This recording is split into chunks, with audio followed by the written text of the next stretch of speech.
أشهد أن لا إله إلا الله وحده لا شريك له وأشهد أن محمدا عبده ورسوله أما بعد فأعوذ بالله من الشيطان الرجيم بسم الله الرحمن الرحيم الحمد لله رب العالمين الرحمن الرحيم مالك يوم الدين إياك نعبد وإياك نستعين اهدنا الصراط المستقيم صراط الذين أنعمت عليهم غير المغضوب عليهم ولا الضالين. ഉഹുദ് യുദ്ധത്തിൽ നബി സല്ലല്ലാഹു അലൈഹി വസല്ലമിൻ്റെ ചരിത്രത്തെ പറ്റിയാണ് പറഞ്ഞു വരുന്നത്. ഇതിൻ്റെ കൂടുതൽ വിശദീകരണങ്ങൾ ഇപ്രകാരമാകുന്നു. നബി സല്ലല്ലാഹു അലൈഹി വസല്ലം യുദ്ധത്തിൽ മറ്റുള്ളവരെക്കാളും ശത്രുക്കളുടെ ഏറ്റവും അടുത്താണ് ഉണ്ടായിരുന്നത്. നബി സല്ലല്ലാഹു അലൈഹി വസല്ലമിൻ്റെ കൂടെ 15 പേർ സ്ഥൈര്യപൂർവ്വം നിൽക്കുകയുണ്ടായി. 8 പേർ മുഹാജിരീങ്ങളായിരുന്നു. അവർ ഹസ്രത്ത് Abubakar, Hazrat Umar, Hazrat Talha, Zubair, Abdur Rahman bin Auf, Saad bin Abi Waqqas, Abu Ubaidah bin Jarrah എന്നിവരായിരുന്നു. 7 പേർ അൻസാറുകളിൽപ്പെട്ടവരായിരുന്നു. Hazrat Khabbab bin Munzir, Abu Dujana, Asim bin Sabit, Haris bin Simma, Sahal bin Hunaif, Saad bin Muaz. ചിലർ Saad bin ഉബാദയായിരുന്നു എന്ന് പറയുന്നു. Muhammad bin മസ്ലമയും ഉണ്ടായിരുന്നു. ചിലർ പറയുന്നു നബി സല്ലല്ലാഹു അലൈഹി വസല്ലമിൻ്റെ കൂടെ 30 പേർ ഉറച്ചു നിൽക്കുകയുണ്ടായി. എല്ലാവരും തൻ്റെ മുഖം നബി സല്ലല്ലാഹു അലൈഹി വസല്ലമിൻ്റെ മുഖത്തിന് മുന്നിലായിരിക്കണമെന്നും തൻ്റെ ജീവൻ നബി സല്ലല്ലാഹു അലൈഹി വസല്ലമിൻ്റെ മുന്നിൽ തിരുനബി സല്ലല്ലാഹു അലൈഹി വസല്ലമിന് വേണ്ടി ത്യജിക്കണമെന്നും നബി സല്ലല്ലാഹു അലൈഹി വസല്ലമിൻ്റെ ജീവൻ സുരക്ഷിതമായിരിക്കണമെന്നുമാണ് പറഞ്ഞിരുന്നത്. ഒരു നിവേദനത്തിൽ പറയുന്നു നബി സല്ലല്ലാഹു അലൈഹി വസല്ലമിൻ്റെ കൂടെ 11 പേരും തൽഹ ബിൻ ഉബൈദുല്ലയും ഉണ്ടായിരുന്നു. വേറൊരു നിവേദനത്തിൽ പറയുന്നു മുശ്രിക്കീങ്ങൾ നബി സല്ലല്ലാഹു അലൈഹി വസല്ലമിനെ വളഞ്ഞപ്പോൾ നബി സല്ലല്ലാഹു അലൈഹി വസല്ലം 7 അൻസാരി സഹാബാക്കളുടെയും ഒരു ഖുറൈശി സഹാബിയുടെയും നടുവിലായിരുന്നു ഉണ്ടായിരുന്നത്. വേറൊരു നിവേദനത്തിൽ പറയുന്നു 9 സഹാബാക്കളുടെ ഇടയിലായിരുന്നു. 7 പേർ അൻസാരികളിൽപ്പെട്ടവരും 2 പേർ ഖുറൈശികളിൽപ്പെട്ടവരുമായിരുന്നു. വിവിധ നിവേദനങ്ങളിൽ നബി സല്ലല്ലാഹു അലൈഹി വസല്ലമിൻ്റെ കൂടെ ഉറച്ചു നിന്ന സഹാബാക്കളുടെ എണ്ണം വ്യത്യസ്തമായിട്ടാണ് പറഞ്ഞിട്ടുള്ളത്. റിസർച്ച് സെൽ തന്നിരിക്കുന്ന നോട്ട്സിൽ പറയുന്നു 30 എണ്ണമെന്ന് പറഞ്ഞിരിക്കുന്നത് സഹാബാക്കളുടെ എണ്ണം മാറി മറിഞ്ഞ് വരുന്നത് കൊണ്ടായിരിക്കാം. 15 പേരെ കണ്ടവർ അത് പറഞ്ഞു. അങ്ങനെ ഓരോരുത്തരും എത്ര പേരെയാണോ കണ്ടത് അത് പറഞ്ഞതായിരിക്കാം. സഹാബാക്കൾ നബി സല്ലല്ലാഹു അലൈഹി വസല്ലമിൻ്റെ അടുക്കൽ വന്നും പോയും കൊണ്ടിരുന്നതാകാം. അതുകൊണ്ട് എണ്ണത്തിൽ വ്യത്യാസം വന്നതുമായിരിക്കാം. അവിടെ ഇതുതന്നെയാണ് ശരിയായി തോന്നുന്നതും. ഈ വിശദീകരണം ഞാൻ നേരത്തെയും ഖുത്ബകളിൽ പറഞ്ഞതാണ്. അതായത് സഹാബാക്കൾ നബി സല്ലല്ലാഹു അലൈഹി വസല്ലമിൻ്റെ ചുറ്റുവട്ടത്ത് വന്നിരുന്നു. പിന്നെ ശത്രുക്കളുടെ ആക്രമണം ഉണ്ടാകുമ്പോൾ സംഘം ചിതറിപ്പിരിയുകയും വീണ്ടും ഒത്തുകൂടുകയും ചെയ്തിരുന്നു. ഏതായാലും സഹാബാക്കൾ സ്ഥൈര്യത്തിൻ്റെ മാതൃകയാണ് കാണിച്ചു കൊണ്ടിരുന്നത്. ആർക്കും മരണം വരുമോ എന്ന ഭയം ഉണ്ടായിരുന്നില്ല. ഒരു നിവേദനത്തിൽ പറയുന്നു നബി സല്ലല്ലാഹു അലൈഹി വസല്ലം ഉഹുദ് ദിവസം സഹാബാക്കളുടെ ഒരു സംഘത്തോട് മരണത്തിന് തയ്യാറാണെന്ന് ബയ്യത്ത് വാങ്ങിയിരുന്നു. പ്രത്യക്ഷത്തിൽ മുസ്ലിങ്ങൾക്ക് പരാജയം നേരിട്ടപ്പോൾ അവർ സ്ഥിരയത്തരായി നിലകൊണ്ടു. തങ്ങളുടെ ജീവനെ തൃണവൽക്കരിച്ചുകൊണ്ട് നബി സല്ലല്ലാഹു അലൈഹി വസല്ലമിനെ പ്രതിരോധിച്ചു. അങ്ങനെ അവരിൽ പലരും ഷഹീദായി. അന്ന് 8 പേർ തങ്ങൾ മരണത്തിന് തയ്യാറാണെന്ന് പറഞ്ഞ് നബി സല്ലല്ലാഹു അലൈഹി വസല്ലമിനോട് ബയ്യത്ത് ചെയ്യുകയുണ്ടായി. ഈ ബയ്യത്തിൽ ഉൾപ്പെട്ട സൗഭാഗ്യവാന്മാരുടെ പേരുകൾ നിവേദനങ്ങളിൽ വന്നിട്ടുണ്ട്. അത് ഇപ്രകാരമാകുന്നു: ഹസ്രത്ത് അബൂബക്കർ റളിയല്ലാഹു അൻഹു, ഹസ്രത്ത് ഉമർ റളിയല്ലാഹു അൻഹു, ഹസ്രത്ത് അലി റളിയല്ലാഹു അൻഹു, ഹസ്രത്ത് തൽഹ റളിയല്ലാഹു അൻഹു, ഹസ്രത്ത് സുബൈർ റളിയല്ലാഹു അൻഹു, ഹസ്രത്ത് സഅദ് റളിയല്ലാഹു അൻഹു, ഹസ്രത്ത് സാൽ ബിൻ ഹുനൈഫ് റളിയല്ലാഹു അൻഹു, ഹസ്രത്ത് അബൂ ദുജാന റളിയല്ലാഹു അൻഹു, ഹസ്രത്ത് ഹാരിസ് ബിൻ സമ റളിയല്ലാഹു അൻഹു, ഹസ്രത്ത് ഖബ്ബാബ് ബിൻ മുൻസർ റളിയല്ലാഹു അൻഹു, ഹസ്രത്ത് ആസിം ബിൻ സാബിത്ത് റളിയല്ലാഹു അൻഹു. ഇവരിൽ ആരും തന്നെ ഷഹീദായില്ല. അല്ലാമ സമഖ്ശരി തന്റെ ഗ്രന്ഥമായ ഖസായിസുൽ അശ്റയിൽ പറയുന്നു, ഉഹദ് ദിവസം ഹസ്രത്ത് സുബൈർ നബി സല്ലല്ലാഹു അലൈഹി വസല്ലമിന്റെ കൂടെ അടിയുറച്ചു നിന്നു. അദ്ദേഹം പ്രസ്തുത സന്ദർഭത്തിൽ നബി സല്ലല്ലാഹു അലൈഹി വസല്ലമിനോട് മരണത്തിനുള്ള ബയ്യത്ത് ചെയ്യുകയുണ്ടായി. അതായത് നബി സല്ലല്ലാഹു അലൈഹി വസല്ലമിന്റെ സംരക്ഷണത്തിൽ തന്റെ ജീവൻ ത്യജിക്കുന്നതാണെന്നും എന്നാലും നബി സല്ലല്ലാഹു അലൈഹി വസല്ലമിനെ ഒഴിവാക്കി പോകുന്നതല്ലെന്നും ശപഥം ചെയ്യുകയുണ്ടായി. സീറത്ത് ഖാത്തമുൻ നബീനിൽ ഹസ്രത്ത് മീർസ ബഷീർ അഹമ്മദ് സാഹിബ് സ്വഹാബാക്കളുടെ സ്ഥൈര്യത്തെയും ജീവത്യാഗത്തെയും പറ്റി പറയുന്നു. നബി സല്ലല്ലാഹു അലൈഹി വസല്ലമിന്റെ ചുറ്റിലും ഉണ്ടായിരുന്ന സഹാബാക്കൾ ജീവത്യാഗമാണ് കാഴ്ചവെച്ചത്. ചരിത്രത്തിൽ അതിന് സമാനമായത് കാണിക്കാൻ കഴിയില്ല. ഇവർ ഈയാമ്പാറ്റകളെപ്പോലെ നബി സല്ലല്ലാഹു അലൈഹി വസല്ലമിന്റെ ചുറ്റിലും കറങ്ങിക്കൊണ്ടിരുന്നു. അവർ തങ്ങളുടെ ജീവൻ വെച്ചാണ് കളിച്ചത്. എല്ലാ ആക്രമണവും സ്വഹാബാക്കൾ സ്വയം നെഞ്ചേറ്റുകയായിരുന്നു. അങ്ങനെ നബി സല്ലല്ലാഹു അലൈഹി വസല്ലമിനെ സംരക്ഷിച്ചു. അതോടൊപ്പം ശത്രുവിനെ ആക്രമിക്കുകയും ചെയ്തുകൊണ്ടിരുന്നു. തുടർന്ന് എഴുതുന്നു, ജീവത്യാഗ സന്നദ്ധരായ ഈ ഏതാനും പേർക്ക് എത്ര സമയം ആ വലിയ പ്രളയത്തിനു മുന്നിൽ പിടിച്ചു നിൽക്കാൻ കഴിയും? അത് അനുനിമിഷം ഭയാനകമായ തിരകൾ കണക്കെ നാലുപാടിൽ നിന്നും മുന്നോട്ട് വരികയായിരുന്നു. ശത്രുക്കളുടെ ഓരോ ആക്രമണത്തിൻ്റെയും കുത്തൊഴുക്ക് മുസ്ലിങ്ങളെ എവിടെയൊക്കെയോ ഒഴുക്കിക്കൊണ്ടുപോയിരുന്നു. ആക്രമണത്തിൽ അല്പം അയവ് വരുമ്പോൾ നിസ്സഹാരായ മുസ്ലിങ്ങൾ തങ്ങളുടെ പ്രിയ യജമാനു ചുറ്റും എങ്ങനെയെങ്കിലും ഒരുമിച്ച് കൂടുമായിരുന്നു. ചില സമയത്തുണ്ടായ ഭയാനകമായ ആക്രമണത്തിൽ നബി സല്ലല്ലാഹു അലൈഹി വസല്ലം ശരിക്കും ഒറ്റപ്പെട്ടു പോയിരുന്നു. അങ്ങനെ ഒരു വേള നബി സല്ലല്ലാഹു അലൈഹി വസല്ലമിന്റെ ചുറ്റിലും 12 പേർ മാത്രമായി. വേറൊരു സന്ദർഭത്തിൽ 2 പേർ മാത്രമേ നബി സല്ലല്ലാഹു അലൈഹി വസല്ലമിന്റെ കൂടെ ഉണ്ടായിരുന്നുള്ളൂ. ഇങ്ങനെ ജീവത്യാഗത്തിന് സന്നദ്ധരായവരിൽ Hazrat Abu Bakr, Ali, Talha, Zubair, Saad bin Waqqas, Abu Dujana Ansari, Saad bin Muaz, Talha Ansari എന്നിവരുടെ പേരുകൾ പ്രത്യേകം രേഖപ്പെടുത്തിയിട്ടുണ്ട്. ഇതിൽ നിന്ന് നബി സല്ലല്ലാഹു അലൈഹി വസല്ലമിന് ചുറ്റിലുമുണ്ടായിരുന്ന സഹാബാക്കളുടെ എണ്ണത്തെ സംബന്ധിച്ച വ്യത്യസ്ത നിവേദനങ്ങളുടെ വിശദീകരണം ലഭിക്കുന്നുണ്ട്. ഞാൻ പറഞ്ഞു വന്നതുപോലെ ആക്രമണം കാരണം ചിലപ്പോൾ സഹാബാക്കളുടെ എണ്ണം കുറയുകയും കൂടുകയും ചെയ്തിരുന്നു. ഹസ്രത്ത് മസീമോദ് അലി ഇസ്ലാം നബി സല്ലല്ലാഹു അലൈഹി വസല്ലം കളവ് പറയാനും തെറ്റായ വിവരം നൽകാനും അനുമതി നൽകിയെന്ന് പറഞ്ഞ് ക്രിസ്ത്യാനികൾ നബി സല്ലല്ലാഹു അലൈഹി വസല്ലമിൽ ഉന്നയിക്കുന്ന ആക്ഷേപത്തിന് മറുപടി നൽകിക്കൊണ്ട് പറയുന്നു, നമ്മുടെ യജമാനനും നേതാവുമായ പരിശുദ്ധ പ്രവാചകൻ സല്ലല്ലാഹു അലൈഹി വസല്ലമിന്റെ അധ്യാപനങ്ങളുടെ ഒരു ഉന്നത മാതൃക ഇവിടെ സ്ഥാപിതമാകുന്നുണ്ട്. നിങ്ങളുടെ യേശു അമൃത് കണക്കെ ജീവിതത്തിലുടനീളം ഉപയോഗിച്ച ദ്വയാർത്ഥ പ്രയോഗത്തിൽ നിന്ന് കഴിവതും വിട്ടുനിൽക്കാനാണ് നബി സല്ലല്ലാഹു അലൈഹി വസല്ലം കൽപ്പിച്ചത്. തോരിയ, അതായത് ദ്വയാർത്ഥം എന്നതിൻ്റെ നിഘണ്ടുക്കളിലുള്ള അർത്ഥം മനസ്സിലൊന്ന് കരുതുകയും വായ കൊണ്ട് മറ്റൊന്ന് പറയുകയും ചെയ്യുക എന്നതാണ്. അതായത് 2 അർത്ഥങ്ങൾ ദ്യോതിപ്പിക്കുന്ന രീതിയിൽ കാര്യങ്ങൾ പറയുക. ഹസ്രത്ത് മസീമോദ് അലി ഇസ്ലാം ദ്വയാർത്ഥം എന്ന പദത്തെ കൂടുതൽ വിശദീകരിച്ചു തന്നിട്ടുണ്ട്. ഭാഷാർത്ഥം ഞാൻ പറഞ്ഞു കഴിഞ്ഞു. വിശദീകരണത്തിൽ അദ്ദേഹം പറയുന്നു, കുഴപ്പമുണ്ടാകുമെന്ന ഭയത്താൽ ഒരു കാര്യം ഗോപ്യമായി വയ്ക്കാൻ, അതല്ലെങ്കിൽ മറ്റെന്തെങ്കിലും കാരണവശാൽ രഹസ്യത്തെ മറച്ചു വയ്ക്കാൻ വേണ്ടി മറ്റേതെങ്കിലും ഉദാഹരണങ്ങളും രീതികളും അവലംബിക്കുക. ബുദ്ധിമാന്മാർക്ക് അക്കാര്യങ്ങൾ ബോധ്യപ്പെടുമെങ്കിലും പാമരന്മാർക്ക് കാര്യം ഗ്രഹിക്കാൻ കഴിയുകയും ചെയ്യില്ല. അതായത് യുക്തിപൂർവം പറയുക, അത് കളവായിരിക്കില്ല. അതിൻ്റെ പല അർത്ഥങ്ങളും ഉണ്ടായിരിക്കും. കാര്യമെന്തെന്ന് ബുദ്ധിമാന് മനസ്സിലാകുന്നതാണ്, ബുദ്ധിയില്ലാത്തവർക്ക് മനസ്സിലാവുകയുമില്ല. അയാളുടെ ശ്രദ്ധ മറ്റെന്തെങ്കിലേക്കെങ്കിലും തിരിച്ചുവിടുന്നതാണ്.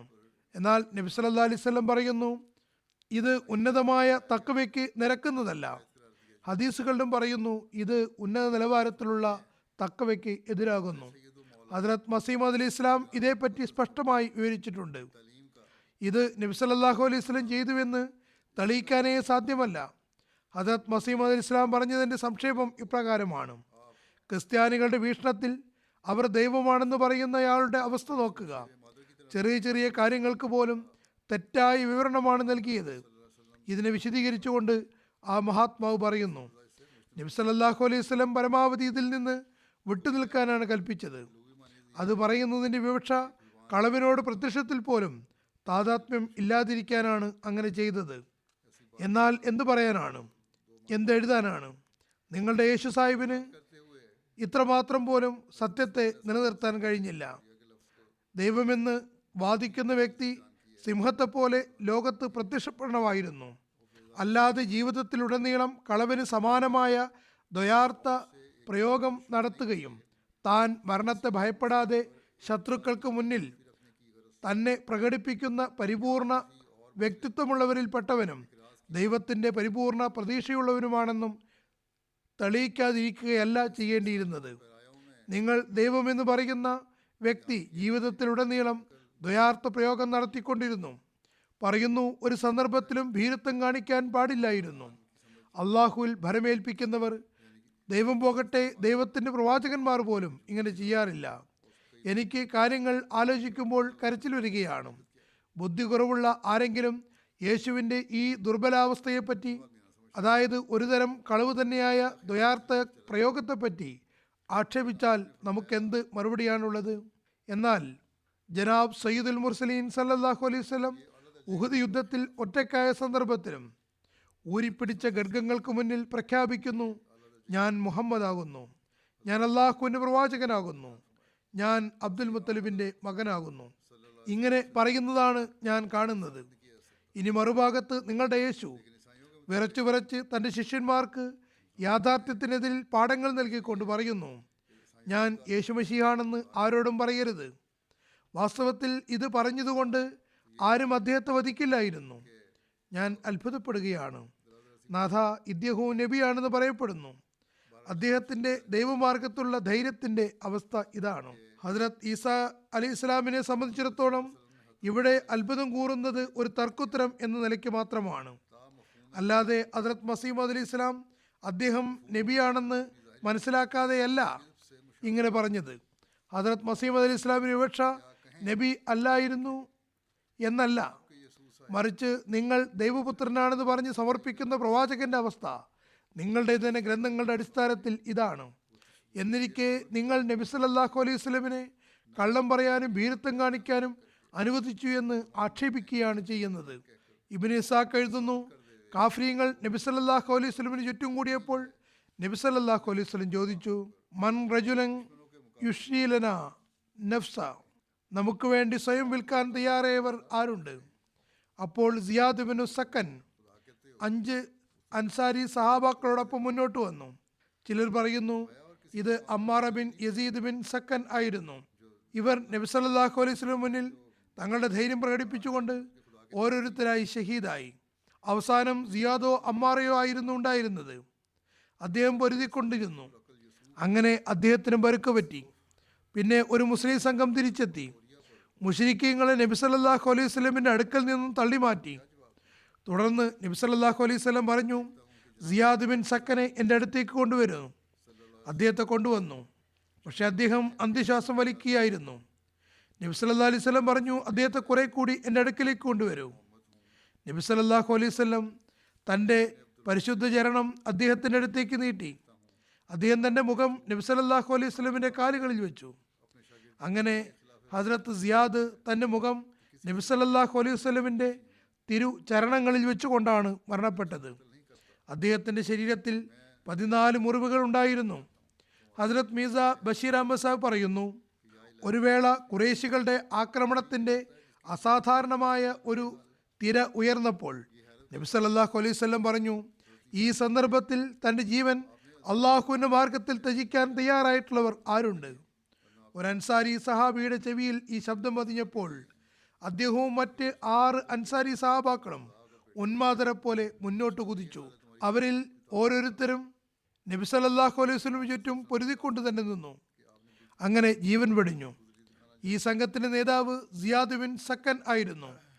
നബി സല്ലല്ലാഹു അലൈഹി വസല്ലം ശത്രുക്കളുടെ ആക്രമണത്തെ തുടർന്ന് പറഞ്ഞു, അതായത് അത് ശത്രുക്കളുടെ ശക്തമായ ആക്രമണമായിരുന്നു. അല്പം അത് ശമിക്കുകയും മറ്റ് സഹാബാക്കൾ എത്തുകയും അങ്ങനെ അല്പം സ്ഥലം ഒഴിയുകയും ചെയ്തപ്പോൾ നബി സല്ലല്ലാഹു അലൈഹി വസല്ലം പറഞ്ഞു, സിയാദിനെ എൻ്റെ അടുത്തേക്ക് കൊണ്ടുവരൂ. ജനങ്ങൾ അദ്ദേഹത്തെ എടുത്ത് നബി സല്ലല്ലാഹു അലൈഹി വസല്ലമിന്റെ മുന്നിൽ കൊണ്ടുവന്ന് കിടത്തി. അപ്പോൾ സിയാദിന് അല്പം ജീവൻ ബാക്കിയുണ്ടായിരുന്നു. ജീവൻ വെടിഞ്ഞുകൊണ്ടിരിക്കുകയാണ്. അപ്പോൾ അദ്ദേഹം വളരെ പ്രയാസപ്പെട്ട് തൻ്റെ തലയുയർത്തി നബി സല്ലല്ലാഹു അലൈഹി വസല്ലമിന്റെ പാതാരവിന്ദങ്ങളിൽ വെച്ചു. അതേ അവസ്ഥയിൽ ജീവൻ വെടിയുകയും ചെയ്തു.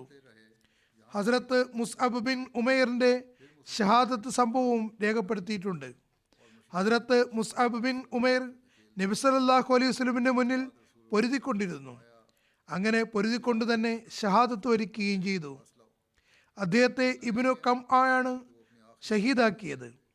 ചരിത്രം പറയുന്നു, ഉഹുദ് യുദ്ധത്തിലെ ധ്വജവാഹകൻ ഹസ്രത്ത് മുസ്അബ് ബിൻ ഉമൈർ പതാക സംരക്ഷണത്തിന്റെ കടമ നല്ലപോലെ നിറവേറ്റി. ഉഹുദ് യുദ്ധ ദിവസം ഹസ്രത്ത് മുസ്അബ് പതാക ഉയർത്തിപ്പിടിച്ചിരുന്നു. ഇബ്നു കംആ കുതിരപ്പുറത്ത് സഞ്ചരിക്കുകയായിരുന്നു. അയാൾ ഹസ്രത്ത് മുസ്അബിനെ വലതുവശത്തുകൂടെ, അതായത് അദ്ദേഹം കൊടി ഉയർത്തിയിരുന്ന കയ്യിൽ വാളുകൊണ്ട് ആക്രമണം നടത്തുകയും അത് വെട്ടി വീഴ്ത്തുകയും ചെയ്തു. അപ്പോൾ അദ്ദേഹം പതാക ഇടത് കൈയിൽ പിടിച്ചു. ഇബ്നു കംആ ഇടത് കൈയിനെയും ആക്രമിച്ചു മുറിച്ചിട്ടു. അപ്പോൾ അദ്ദേഹം തൻ്റെ ഇരു കൈത്തണ്ടകൾ കൊണ്ടും കൊടിയെ നെഞ്ചോട് തീർച്ചു പിടിച്ചു. അതേ തുടർന്ന് ഇബ്നു കംആ മൂന്നാം വട്ടം അമ്പുകൊണ്ട് ആക്രമിച്ചു. ഹദ്രത്ത് മുസ്അബിന്റെ നെഞ്ഞിലേക്ക് അത് തറച്ചു. അമ്പ് മുറിയുകയും ഹദ്രത്ത് മുസ്അബ് വീഴുകയും ചെയ്തു. തുടർന്ന് ബനു അബൂദാറിൽപ്പെട്ട 2 പേർ, സവീബത്ത് ബിൻ സാദ് ബിൻ ഹർമലയും അബൂ റോം ബിൻ ഉമൈറും മുന്നോട്ട് കുതിച്ചു. അബൂ റോം ബിൻ ഉമൈർ പതാകയേന്തി. അത് മുസ്ലിങ്ങൾ തിരിച്ച് മദീന എത്തുന്നതുവരെയും അദ്ദേഹത്തിൻ്റെ കയ്യിൽ തന്നെ ഉണ്ടായിരുന്നു. ഇത് ഒരു ചരിത്ര ഗ്രന്ഥത്തിലുള്ള വിവരണമാണ്. എന്നാൽ മറ്റു ചില നിവേദനങ്ങൾ പ്രകാരം അതിനുശേഷം നബി സല്ലല്ലാഹു അലൈഹി വസല്ലം പതാക ഹദ്രത്ത് അലി റളിയല്ലാഹു അൻഹുവിന് നൽകുകയുണ്ടായി. ഈ സംഭവത്തെ പരാമർശിച്ചുകൊണ്ട് ഹദ്രത്ത് മീസ ബഷീർ അഹമ്മദ് സാഹിബ് എഴുതുന്നു, ഖുറൈശി സൈന്യം 4 ഭാഗത്തു നിന്നും വളഞ്ഞിരുന്നു. തങ്ങളുടെ തുടരെയുള്ള ആക്രമണങ്ങൾ കൊണ്ട് ഓരോ നിമിഷവും അടിച്ചമർത്തുകയായിരുന്നു. എന്നിട്ടും മുസ്ലിങ്ങൾ കുറച്ചു സമയത്തിന് ശേഷം ശരിയായി. പക്ഷേ ഉണ്ടായ ഒരു അത്യാഹിതം എന്തെന്നാൽ, ഖുറൈശികളുടെ ഒരു ധീര സൈനികൻ അബ്ദുല്ല ബിൻ കംആ മുസ്ലിങ്ങളുടെ ധ്വജവാഹകനായ മുസ്അബ് ബിൻ ഉമൈറിനെ ആക്രമിച്ചു. തൻ്റെ വാളുകൊണ്ട് അദ്ദേഹത്തിൻ്റെ വലത് കൈ വെട്ടിയിട്ടു. മുസ്അബ് ഉടൻ തന്നെ തൻ്റെ ഇടത് കൈയിൽ പതാകയേന്തി ഇബ്നു കംആയെ നേരിടാൻ മുന്നോട്ട് ഗമിച്ചു. പക്ഷേ അയാൾ തൻ്റെ 2ാമത്തെ ആക്രമണത്തിൽ അദ്ദേഹത്തിൻ്റെ 2ാമത്തെ കൈയും വെട്ടിമാറ്റി. അപ്പോൾ മുസ്അബ് തൻ്റെ മുറിഞ്ഞ 2 കൈകളും ചേർത്തുകൊണ്ട് വീഴാൻ പോകുന്ന ഇസ്ലാമിക പതാകയെ പിടിക്കാൻ ശ്രമിക്കുകയും തൻ്റെ നെഞ്ചോട് ചേർത്ത് പിടിക്കുകയും ചെയ്തു. അപ്പോൾ ഇബ്നു കംആ അദ്ദേഹത്തെ 3ാം വട്ടവും ആക്രമിച്ചു. ഇത്തവണ മുസ്അബ് ഷഹീദായി വീഴുകയുണ്ടായി. ഉടൻ തന്നെ മറ്റൊരു മുസ്ലിം കൊടി ഉയർത്തുകയും ചെയ്തു. മുസ്അബിൻ്റെ രൂപഭാവങ്ങൾ നബി സല്ലല്ലാഹു അലൈഹി വസല്ലമിനോട് സാദൃശ്യമുള്ളവയായിരുന്നു. അതുകൊണ്ട് ഇബ്നു കംആ താൻ നബി സല്ലല്ലാഹു അലൈഹി വസല്ലമിനെ വധിച്ചു എന്നാണ് കരുതിയത്. ഒരുപക്ഷെ അയാൾ വഞ്ചനാപൂർവമായിരിക്കാം അങ്ങനെ മനസ്സിലാക്കിയത്. ഏതായാലും മുസ്അബ് ഷഹീദായി വീണപ്പോൾ അയാൾ നബി സല്ലല്ലാഹു അലൈഹി വസല്ലം വധിച്ചുവെന്ന് ഉറക്കെ വിളിച്ചു പറയാൻ തുടങ്ങി. അപ്പോൾ മുസ്ലിങ്ങളുടെ ബാക്കിയുള്ള ശ്വാസം കൂടി ഇല്ലാതായി. അവരുടെ സംഘം തീർത്തും ഛിന്ന ഭിന്നമായി. നേരത്തെ പറഞ്ഞു വന്നതുപോലെ ഉഹദ് മൈതാനത്തിലെ ഏതാനും നിമിഷ നേരത്തെ അലംഭാവം ഇസ്ലാമിക സൈന്യത്തിൻ്റെ വിജയത്തെ അല്പസമയത്തേക്കാണെങ്കിലും പരാജയത്തിലേക്ക് മാറ്റി. എങ്കിലും നബി സല്ലല്ലാഹു അലൈഹി വസല്ലം തന്നെയാണ് ലോക യുദ്ധചരിത്രങ്ങളിൽ ഏറ്റവും നല്ല സൈന്യാധിപനായും സത്വരഗതിയിൽ യുക്തിഭദ്രമായ തീരുമാനമെടുക്കുന്ന ആളായും അംഗീകരിക്കപ്പെടുന്നത്. നബി സല്ലല്ലാഹു അലൈഹി വസല്ലം മാറി വരുന്ന യുദ്ധഗതിയെ സസൂക്ഷ്മം വീക്ഷിച്ചു കൊണ്ടിരുന്നു. 4 ഇരട്ടി വലുപ്പമുള്ള ശത്രു സൈന്യത്തിനു മുന്നിൽ ചിതറിപ്പിരിയുകയും ദുർബലാവസ്ഥയിലാകുകയും ചെയ്ത തൻ്റെ സൈന്യത്തെ വീണ്ടും സുഭദ്രമാക്കിയപ്പോൾ ശത്രുക്കൾക്ക് ഇസ്ലാമിക സൈന്യത്തെ പൂർണ്ണമായും ചതച്ചരയ്ക്കാമെന്ന ദുഷ്ചിന്ത പ്രാവർത്തികമാക്കാൻ കഴിഞ്ഞില്ല. ഹദ്രത്ത് മുസ്അബ് ബിൻ ഉമൈറിൻ്റെ ഷഹാദത്തിന് ശേഷം നബി സല്ലല്ലാഹു അലൈഹി വസല്ലം ഇസ്ലാമിക പതാക ഹദ്രത്ത് അലിക്ക് നൽകി. വിജയലഹരിയിൽ മതിമറന്ന ശത്രുക്കൾക്ക് മുന്നിൽ അദ്ദേഹം ഇസ്ലാമിക സൈന്യത്തിൻ്റെ പതാക കയ്യിൽ ഉയർത്തി സ്ഥൈര്യത്തോടെ നിലയുറപ്പിച്ചു. അദ്ദേഹത്തിന്റെ ഖഡ്ഗം തുടരെ തുടരെ മുറിവുകൾ ഉണ്ടാക്കിക്കൊണ്ടിരുന്നു. അങ്ങനെ ചിതറിപ്പിരിഞ്ഞ മുസ്ലിം സൈന്യത്തിന് ധൈര്യം പകർന്നുകൊണ്ടിരുന്നു. ഹസരത്ത് അലി നബി സല്ലല്ലാഹു അലൈഹി വസല്ലമയുടെ ചുറ്റിലുമുണ്ടായിരുന്ന ഏതാനും ആളുകളുടെ ചെറിയ ഇസ്ലാമിക സൈന്യത്തോടൊപ്പം ശക്തമായി പോരാടുകയും ശത്രു വലയത്തിലൂടെ കടന്നു പോകാനുള്ള വഴി ഉണ്ടാക്കുകയും ചെയ്തു. അങ്ങനെ നബി സല്ലല്ലാഹു അലൈഹി വസല്ലമയുടെ നേതൃത്വത്തിൽ ഈ ചെറിയ സംഘം വഴിയുണ്ടാക്കി യുദ്ധമൈതാനത്ത് ചിതറിപ്പിരിഞ്ഞ ഇസ്ലാമിക സൈന്യത്തിനടുത്തേക്ക് നീങ്ങി. അവർ നബി സല്ലല്ലാഹു അലൈഹി വസല്ലം ഷഹീദായെന്ന കിംവദന്തി കേട്ട് നിരാശരായിട്ടുണ്ടായിരുന്നു. അതുകൊണ്ട് മക്ക മുശ്രിക്കുകൾ ഇസ്ലാമിക സൈന്യത്തെ പരാജയപ്പെടുത്താൻ എല്ലാ നിലയ്ക്കും ആക്രമണം നടത്തിക്കൊണ്ടിരുന്നു. പക്ഷേ നബി സല്ലല്ലാഹു അലൈഹി വസല്ലം പിന്നോട്ട് നീങ്ങാനെടുത്ത യുക്തിപരമായ നീക്കം വിജയപ്രദമായി. വിരലിൽ എണ്ണാവുന്ന ആ സംഘം അർദ്ധ വൃത്താകൃതിയിൽ തോളോട് തോൾ ചേർന്ന് ശത്രുക്കളുടെ ആക്രമണങ്ങളെ പരാജയപ്പെടുത്തിക്കൊണ്ട് ആർക്കും മനസ്സിലാകാത്ത നിലയിൽ താഴ്വരയിലേക്ക് നീങ്ങിക്കൊണ്ടിരുന്നു. ശത്രുക്കൾ വലയം ചെയ്യാൻ ആവത് പണിപ്പെട്ടെങ്കിലും നബി സല്ലല്ലാഹു അലൈഹി വസല്ലം ആക്രമണികളുടെ സംഘത്തെ പിളർന്നുകൊണ്ട് വഴിയുണ്ടാക്കിയെടുക്കുക തന്നെ ചെയ്തു. ഉഹദ് യുദ്ധത്തിൽ ഉറക്കവും മയക്കവും വന്നതിനെ പറ്റിയും പരാമർശങ്ങൾ കാണുന്നുണ്ട്. യുദ്ധം ചെയ്തുകൊണ്ടിരുന്ന സഹാബാക്കൾക്ക് ഉറക്കം വന്നു തുടങ്ങി. അവർക്ക് മയക്കം വരുന്ന ഒരവസ്ഥ അള്ളാഹു ഉണ്ടാക്കുകയാണ് ചെയ്തത്. ഇതിൻ്റെ വിശദാംശങ്ങൾ ഇപ്രകാരമാണ്. ഹസ്രത്ത് സുബൈർ ബിൻ അവാം നിവേദനം ചെയ്യുന്നു, ഉഹദ് യുദ്ധത്തിൻ്റെ ഗതി മാറിയപ്പോൾ ഞാൻ നബി സല്ലല്ലാഹു അലൈഹി വസല്ലമിൻ്റെ അരികിൽ തന്നെ ഉണ്ടായിരുന്നു. ആ സമയത്ത് ഞങ്ങൾ അങ്കലാപ്പിലും ഭയപ്പാടിലുമായിരുന്നു. അള്ളാഹു ഞങ്ങൾക്ക് ഉറക്കമുണ്ടാക്കി. അതായത് ഞങ്ങൾക്ക് മയക്കം അനുഭവപ്പെട്ടു തുടങ്ങി. ഞങ്ങളിൽ ആരും തന്നെ തല നെഞ്ചിലേക്ക് ചായ്ക്കാത്തവരായി ഉണ്ടായിരുന്നില്ല. അതായത് ഉറക്കം തൂങ്ങുന്നത് കൊണ്ട് ഞങ്ങളുടെ ശിരസ് തൂങ്ങിക്കൊണ്ടിരുന്നു.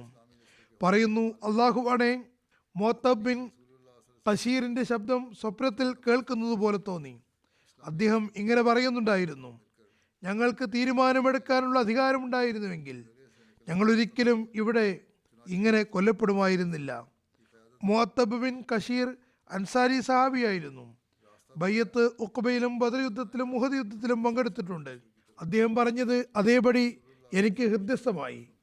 അങ്ങനെ സ്വപ്നാവസ്ഥയിൽ നോക്കുമ്പോൾ അള്ളാഹു ഇങ്ങനെ ആയത്തിറക്കി, സുമ്മ അൻസല അലൈക്കും മിൻ ബഅദിൽ ഗമ്മി അംനതൻ വആസാ യൂഷി തായിഫത്തും മിൻകും വതായിഫത്തും ഖദ് അഹമ്മത്തുഹും അൻഫുസുഹും യസുന്നൂന ബില്ലാഹി ഗൈറൽ ഹഖി സന്നൽ ജാഹിലിയ്യ യഖൂലൂന ഹല്ലനാ മിനൽ അംരി മിൻ ശൈഅ ഖുൽ ഇന്നൽ അംറ കുല്ലഹു ലില്ലാഹ്.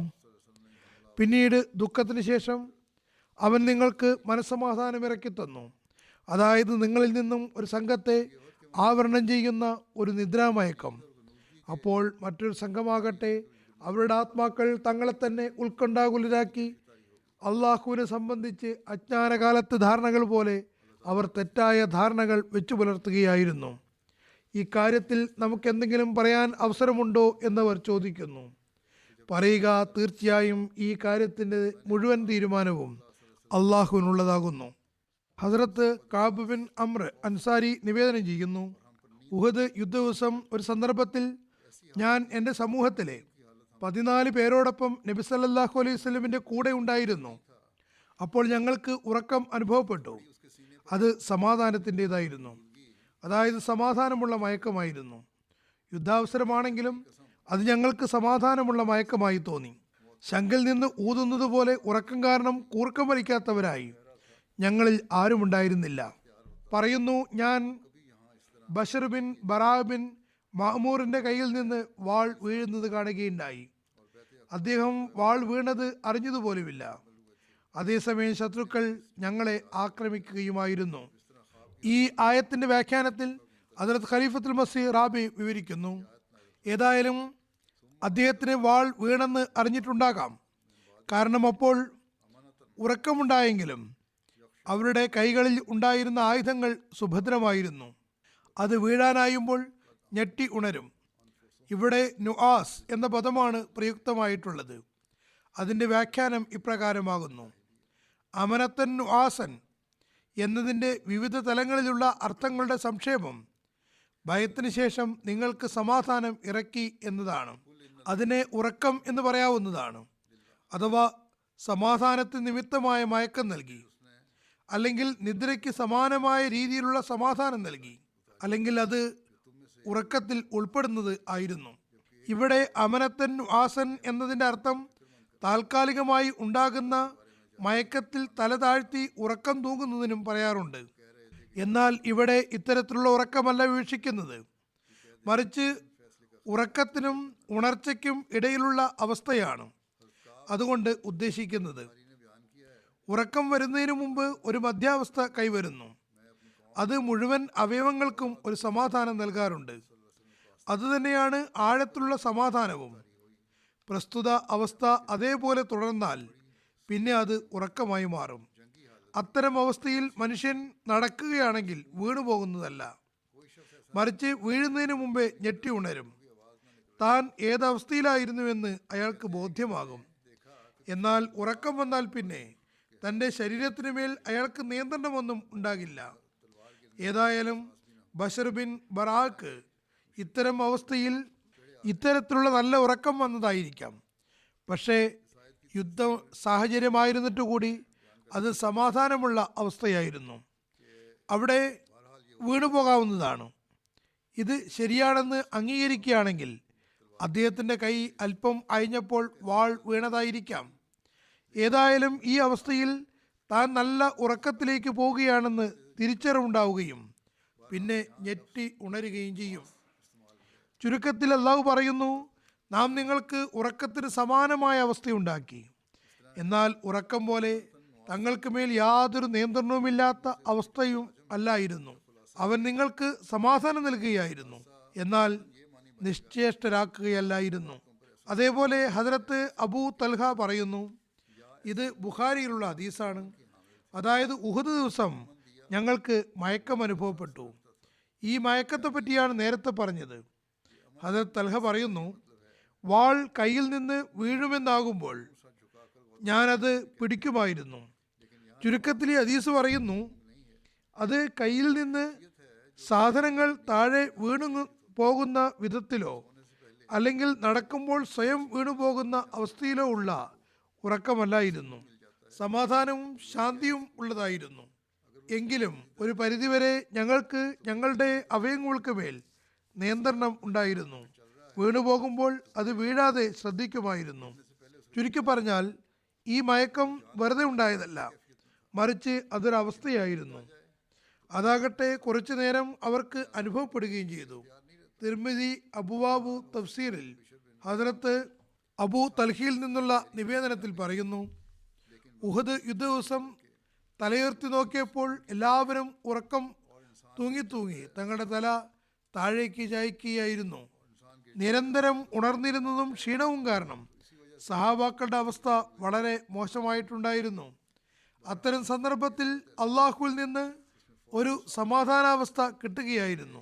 പറയുന്നു, ഈ ദൃശ്യം പൊതുവിൽ എല്ലാവരുടെയും അവസ്ഥയാണ്. യാദൃച്ഛികമായി ഏതെങ്കിലും ഒരു യോദ്ധാവിന് ക്ഷീണം കാരണം ഉണ്ടായ അവസ്ഥയായിരുന്നില്ല, മറിച്ച് നബി സല്ലല്ലാഹു അലൈഹി വസല്ലമിന്റെ കൂടെ യുദ്ധത്തിൽ ശത്രുക്കളെതിരിൽ ഉണ്ടായിരുന്ന എല്ലാവർക്കുമേലും പെട്ടെന്ന് ആകാശത്ത് നിന്ന് ഒരവസ്ഥ അവരെ ആവരണം ചെയ്തു.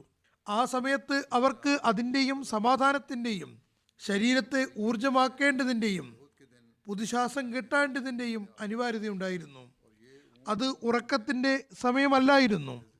അത്തരം സന്ദർഭത്തിൽ, അതായത് അത് ക്ഷീണമുണ്ടാകുമ്പോൾ ഈ ഒരു അവസ്ഥ മനുഷ്യനുണ്ടാകുന്നതാണ്. ഏതായാലും യുദ്ധം നടക്കുകയും ശത്രുക്കളിൽ നിന്ന് കഠിനമായ ആപത്ത് നേരിടുകയും ചെയ്യുന്ന ഘട്ടത്തിൽ മുഴുവൻ സമൂഹത്തിനു വേണ്ടിയും അതിനുമേൽ പെട്ടെന്ന് ഉറക്കത്തിൻ്റെ അവസ്ഥ ഉണ്ടാകുന്നത് ഒരു അത്ഭുതം തന്നെയാണ്. ഇത് ഒരു യാദൃശ്ചിക സംഭവമല്ലായിരുന്നു. ചില ആളുകൾക്ക് അങ്ങനെ സംഭവിക്കാം, എന്നാൽ ഇവിടെ അതൊരു യാദൃശ്ചികമായി ഉണ്ടായ കാര്യമല്ല. ഇത് അള്ളാഹുവിൽ നിന്ന് പ്രത്യേകമായും ഉണ്ടായ സമാധാനത്തിൻ്റെയും ശാന്തിയുടെയും അവസ്ഥയായിരുന്നു. അല്ലാമ അബ്ദുർ റസാഖ് സുഹൈലിൽ നിന്ന് നിവേദനം ചെയ്യുന്നു, ഞാൻ നബി സല്ലല്ലാഹു അലൈഹി വസല്ലമിന്റെ മുഖത്തേക്ക് ഉഹദ് യുദ്ധ ദിവസം 70 ആക്രമണങ്ങൾ നടത്തുകയുണ്ടായി. അള്ളാഹു അതിൻ്റെ എല്ലാം ഉപദ്രവത്തിൽ നിന്ന് നബി സല്ലല്ലാഹു അലൈഹി വസല്ലമിനെ സംരക്ഷിക്കുകയും ചെയ്തു. ഇബ്നു ഹജർ അസ്കലാനി പറയുന്നു, സുഹരി 70 കൊണ്ട് 70 തന്നെയായിരിക്കാം വിവക്ഷിച്ചത്, അല്ലെങ്കിൽ ആധിക്യം എന്ന നിലയ്ക്ക് അതിശയോക്തി പ്രകടിപ്പിച്ചതുമാകാം. ഹദ്രത്ത് മസീമോദ് അലി ഇസ്ലാം പറയുന്നു, യുദ്ധത്തിൽ നബി സല്ലല്ലാഹു അലൈഹി വസല്ലമിൻ്റെ ഏറ്റവും അടുത്തുള്ളയാളെയാണ് ഏറ്റവും അധികം യോദ്ധാവായി ഗണിച്ചിരുന്നത്. കാരണം നബി സല്ലല്ലാഹു അലൈഹി വസല്ലം വലിയ വലിയ ദുർഘട സ്ഥലങ്ങളിലാണ് നിന്നിരുന്നത്. സുബ്ഹാനല്ലാഹ്, എത്രമാത്രം ഉന്നതമായ പ്രൗഢിയാണ്! ഉഹദിൽ നോക്കൂ, ഖഡ്ഗത്തിനു മേൽ ഖഡ്ഗവും പതിച്ചുകൊണ്ടേയിരുന്നു. വളരെ ശക്തമായ യുദ്ധം നടക്കുകയായിരുന്നു. സ്വഹാബാക്കൾക്ക് സഹിക്കാൻ തന്നെ കഴിഞ്ഞിരുന്നില്ല.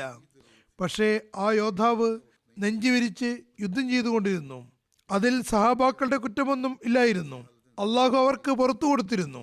മറിച്ച് അതിലുള്ള രഹസ്യം എന്തെന്നാൽ നബി സല്ലല്ലാഹു അലൈഹി വസല്ലമിൻ്റെ ധൈര്യത്തിൻ്റെ മാതൃക പ്രകടമാകേണ്ടിയിരുന്നു. ആ മഹാത്മാവ് പറയുന്നു, ഒരു സന്ദർഭത്തിൽ വാളുകൾ ശക്തമായി പ്രഹരമേൽപ്പിക്കുന്നുണ്ടായിരുന്നു. അപ്പോൾ നബി സല്ലല്ലാഹു അലൈഹി വസല്ലം തൻ്റെ നുബുവത്ത് വാദം പ്രഖ്യാപിച്ചുകൊണ്ട് പറഞ്ഞു, ഞാൻ അള്ളാഹുവിൻ്റെ പ്രവാചകനാകുന്നു. നബി സല്ലല്ലാഹു അലൈഹി വസല്ലമിൻ്റെ നെറ്റിത്തടത്തിൽ 70 പരിക്കുകൾ പറ്റി. പക്ഷേ അവ നിസ്സാരമായി. ഇത് ഉന്നത സ്വഭാവ വൈശിഷ്ട്യത്തിൻ്റെ പരിണിതിയുമായിരുന്നു. നബി സല്ലല്ലാഹു അലൈഹി വസല്ലം കുഴിയിൽ വീണതുമായി ബന്ധപ്പെട്ട നിവേദനം ഇപ്രകാരമാണ്. അബു ആമിർ ഫാസിക്ക് ഉഹദ് മൈതാനത്തിന് നിരവധി കുഴികൾ ഉണ്ടാക്കിയിരുന്നു. അതിലറിയാതെ മുസ്ലിങ്ങൾ വീഴണമെന്നും അങ്ങനെ നഷ്ടമുണ്ടാകട്ടെ എന്നുമായിരുന്നു ഉദ്ദേശം. നബി സല്ലല്ലാഹു അലൈഹി വസല്ലം അറിയാതെ ഇതിൽ ഒരു കുഴിയിൽ വീഴുകയുണ്ടായി. നബി സല്ലല്ലാഹു അലൈഹി വസല്ലം മുഹാൽച്ചപ്പെടുകയും 2 കാൽമുട്ടിനും പരിക്കേൽക്കുകയും ചെയ്തു. ഹസ്രത്ത് അലി വേഗത്തിൽ മുന്നോട്ട് വന്ന് നബി സല്ലല്ലാഹു അലൈഹി വസല്ലമിനെ തൻ്റെ കൈകളിൽ താങ്ങുകയും ഹസ്രത്ത് തൽഹ ബിൻ ഉബൈദുല്ല നബി സല്ലല്ലാഹു അലൈഹി വസല്ലമിൻ്റെ അടുത്ത് മുകളിലേക്ക് എത്തിക്കുകയും ചെയ്തു. നബി സല്ലല്ലാഹു അലൈഹി വസല്ലം വീഴാൻ കാരണവും ദുർഭകനായ ഇബ്നു കംഅ ആയിരുന്നു. കാരണം അയാൾ നബി സല്ലല്ലാഹു അലൈഹി വസല്ലമിൻ്റെ വാളുകൊണ്ട് ആക്രമിച്ചിരുന്നു. വാൾ നബി സല്ലല്ലാഹു അലൈഹി വസല്ലമിൻ്റെ കഴുത്തിൽ കാണുകയുണ്ടായി. പക്ഷേ വാൾ നബി സല്ലല്ലാഹു അലൈഹി വസല്ലമിന് ഒരാപത്തും ഉണ്ടാക്കിയില്ല. അത് മുഖേന ഒരു പരിക്ക് നബി സല്ലല്ലാഹു അലൈഹി വസല്ലമിൻ്റെ കഴുത്തിൽ ശക്തമായ ആഘാതമാണ് ഏൽപ്പിച്ചത്. അതിനുശേഷം 1-1.5 മാസം വരെ നബി സല്ലല്ലാഹു അലൈഹി വസല്ലമിൻ്റെ കഴുത്തിൽ പ്രയാസമുണ്ടായിരുന്നു. പരിക്കേറ്റതോടൊപ്പം നബി സല്ലല്ലാഹു അലൈഹി വസല്ലമയിൽ അയാൾ കല്ലുകൾ വർഷിക്കാൻ തുടങ്ങി. അതിലൊന്ന് നബി സല്ലല്ലാഹു അലൈഹി വസല്ലമിനെ പാർശ്വത്തിൽ കൊണ്ടു. മറുഭാഗത്ത് സഅദ് ബിൻ അബി വക്കാസിൻ്റെ സഹോദരനായ ഉത്ബ ബിൻ അബി വക്കാസ് നബി സല്ലല്ലാഹു അലൈഹി വസല്ലമിനെ ഒരു കല്ലെറിഞ്ഞു. അത് നബി സല്ലല്ലാഹു അലൈഹി വസല്ലമിൻ്റെ മുഖത്താണ് പതിച്ചത്. അതുകൊണ്ടപ്പോൾ നബി സല്ലല്ലാഹു അലൈഹി വസല്ലമിൻ്റെ താഴെ നിരയിൽ മുന്നിലുള്ള 2 പല്ലുകൾക്കും കോമ്പല്ലിനുമിടയിലുള്ള പല്ല് പൊട്ടിപ്പോവുകയുണ്ടായി. അതോടൊപ്പം കീഴ്ചുണ്ടിനും മുറിവേറ്റു. ഹദ്രത്ത് ഇബ്നു ഹജർ അസ്കലാനി പറയുന്നു, പല്ലിൻ്റെ ഒരു കഷ്ണം പൊട്ടിപ്പോയി, വേരോടെ പൊട്ടിയിട്ടില്ലായിരുന്നു. സഅദ് ബിൻ അബി വക്കാസിനെ നബി സല്ലല്ലാഹു അലൈഹി വസല്ലമിനെ ആക്രമിച്ചവന് അദ്ദേഹത്തിൻ്റെ സഹോദരൻ ഉത്തുബയാണെന്ന് അറിഞ്ഞപ്പോൾ അദ്ദേഹം അയാളെ പിന്തുടർന്ന് സൈന്യത്തിനകത്തേക്ക് നുഴഞ്ഞു കയറി. അദ്ദേഹം പറയുന്നു, അന്ന് അയാളെ വധിക്കാനുണ്ടായത്ര ആഗ്രഹം ഒരിക്കലും എനിക്ക് മറ്റൊരു കാര്യത്തെപ്പറ്റിയും ഉണ്ടായിട്ടില്ല. ഉത്തുബ അദ്ദേഹത്തെ കണ്ണുവെട്ടിച്ച് കടന്നു കളഞ്ഞു. അദ്ദേഹം വീണ്ടും അയാളെ അന്വേഷിച്ച് പോയെങ്കിലും അയാൾ കൂടെ അദ്ദേഹത്തെ വെട്ടിച്ച് കടന്ന് പോവുകയുണ്ടായി. 3-ാമത്തെ തവണ അദ്ദേഹം പുറപ്പെട്ടപ്പോൾ നബി സല്ലല്ലാഹു അലൈഹി വസല്ലം ഹദ്റത്ത് സഅദിനോട് പറഞ്ഞു, അല്ലയോ ദൈവദാസ, നീ ജീവൻ വെടിയാൻ പോവുകയാണോ? സഅദ് ചുറ്റും നോക്കി നിന്നു. ഇങ്ങനെ നബി സല്ലല്ലാഹു അലൈഹി വസല്ലമിനെ തടഞ്ഞപ്പോൾ ഞാനും പിൻവാങ്ങി. നബി സല്ലല്ലാഹു അലൈഹി വസല്ലം ഉത്തബയിൽ അബി വക്കാസിനെതിരിൽ ഇപ്രകാരം ദുആ ചെയ്തു, അല്ലാഹുമ്മ ലാ യഹൂലു അലൈഹിൽ ഹൗലി ഹത്താ യമൂതു കാഫിറ. അള്ളാഹുവേ, അയാൾ ഒരു വർഷത്തിനകം കാഫിറായ അവസ്ഥയിൽ തന്നെ മരണമടയണമേ. അള്ളാഹു നബി സല്ലല്ലാഹു അലൈഹി വസല്ലമിന് ദുആ സ്വീകരിക്കുകയും അതേ ദിവസം അയാൾ ഹദരത്ത് ഹാത്തിബ് ബിൻ അബി ബൽത അയാളെ വധിക്കുകയും ചെയ്തു. ഞാൻ ഉത്ബ ബിൻ അബി വക്കാസിൻ്റെ ലജ്ജയില്ലാത്ത പെരുമാറ്റം കണ്ടപ്പോൾ നബി സല്ലല്ലാഹു അലൈഹി വസല്ലമിനോട് ചോദിച്ചു, ഉത്ബ എങ്ങോട്ടാണ് പോയത്? നബി സല്ലല്ലാഹു അലൈഹി വസല്ലം അയാൾ പോയയിടത്തേക്ക് ചൂണ്ടിക്കാണിച്ചു. ഞാൻ ഉടൻ തന്നെ അയാളെ പിന്തുടർന്ന് പുറപ്പെട്ടു. അങ്ങനെ ഒരിടത്തെത്തി അയാളെ കണ്ടുമുട്ടി. ഉടൻ തന്നെ ഞാൻ അയാൾക്ക് മേൽ വാൾ ചുഴറ്റി. അതിലയാളുടെ കഴുത്ത് മുറിഞ്ഞ് ദൂരേക്ക് തെറിച്ചു. ഞാൻ മുന്നോട്ട് ഗമിച്ച് അയാളുടെ വാളും കുതിരയും കരസ്ഥമാക്കി. അതുമായി നബി സല്ലല്ലാഹു അലൈഹി വസല്ലമിൻ്റെ സൗധത്തിലെത്തി. നബി സല്ലല്ലാഹു അലൈഹി വസല്ലം ഈ വാർത്ത അറിഞ്ഞപ്പോൾ 2 തവണ റളിയല്ലാഹു അൻക അള്ളാഹു നിന്നിൽ തൃപ്തിപ്പെട്ടിരിക്കുന്നു, അള്ളാഹു നിന്നിൽ തൃപ്തിപ്പെട്ടിരിക്കുന്നു എന്ന് പറയുകയുണ്ടായി.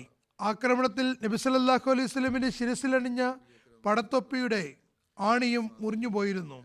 ശത്രുക്കളുടെ നിരന്തരമായ ആക്രമണം കാരണം നബി സല്ലല്ലാഹു അലൈഹി വസല്ലമിന്റെ മുഖത്തും പരിക്കേറ്റിട്ടുണ്ടായിരുന്നു. തൊലി പൊളിയുകയും ചെയ്തിരുന്നു.